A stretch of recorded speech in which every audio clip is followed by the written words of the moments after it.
অনেকদিন পর বরের আবদার রাত 12টার সময় চাল ভাজা খাবে। বাহিরে ঝুম বৃষ্টি আর আমরা ঘরে বসে বসে এখন চাল ভাজা খাচ্ছি। আমার মেয়ে আজকে অনেক খুশি, কারণ চাল ভাজা সে এর আগে কখনোই দেখেনি। হ্যালো এভরিওয়ান, আসসালামু আলাইকুম, কেমন আছো তোমরা সবাই?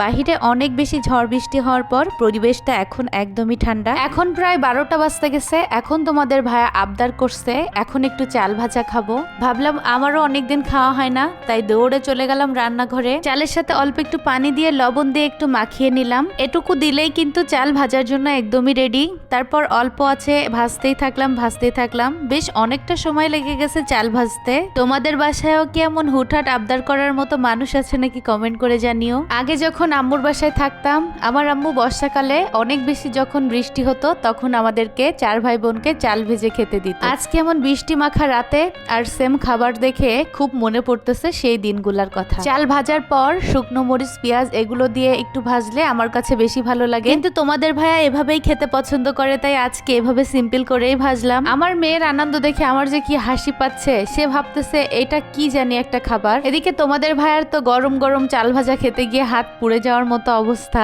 সারাদিন এত বেশি পরিশ্রম করি, এত বেশি কাজকাম করি, তারপর যখন আমার এই লক্ষ্মী মেয়েটার মুখের দিকে তাকাই আমার মনটা অনেক বেশি ভালো হয়ে যায়। 3 দিন আগে আমার বাসায় কিছু মেহমান এসেছিল, এখনো পর্যন্ত সেই সব থালাবাটি আমি গুছিয়ে উঠতে পারিনি। এখন একটু ফ্রি ছিলাম, তাই ভাবলাম এগুলো সব গুছিয়ে তুলে রাখি শোকেজের ভিতর। আমার এই ছোট্ট সংসারটাই তেমন কোনো ভারী জিনিসপত্র নাই, তবে যেটুকু আছে সেটুকু আমার খুব ভালোবাসা এবং মমতা দিয়ে গড়া। এমনও হয়েছে অনেকদিন ড্রেস কিনতে গিয়ে আমি এক একটা থালাবাটি, এক একটা গামলা, বাটি, প্লেট এগুলো কিনে নিয়ে চলে আসি। আমার কাছে মনে হয় প্রত্যেকটা মেয়েই তার নিজের সংসার এভাবে ভালোবাসা দিয়ে গড়ে তোলে। আমাদের ফার্স্ট ট্যুরের এই একটা স্মৃতি আমাদের কাছে আছে। ফার্স্ট ট্যুর কক্সবাজার আমি লিখে নিয়ে আসছিলাম, ভাবছিলাম যতদিন দেখবো ততদিনই মনে পড়বে প্রথম ট্যুরের কথা। আমার সংসারের প্রত্যেকটা জিনিস আমার কাছে সোনাদানা মণিমুক্তর থেকে বেশি প্রিয়। মেহমান চলে যাওয়ার পর আমার ননদের মেয়ের বিয়ের জন্য কেনাকাটায় ব্যস্ত ছিলাম 3-4 দিন। আমার মেয়ের বয়স 3 বছর হয়ে গেছে, কিন্তু এখনো তার জন্ম নিবন্ধনের কার্ড আমরা করতে পারিনি।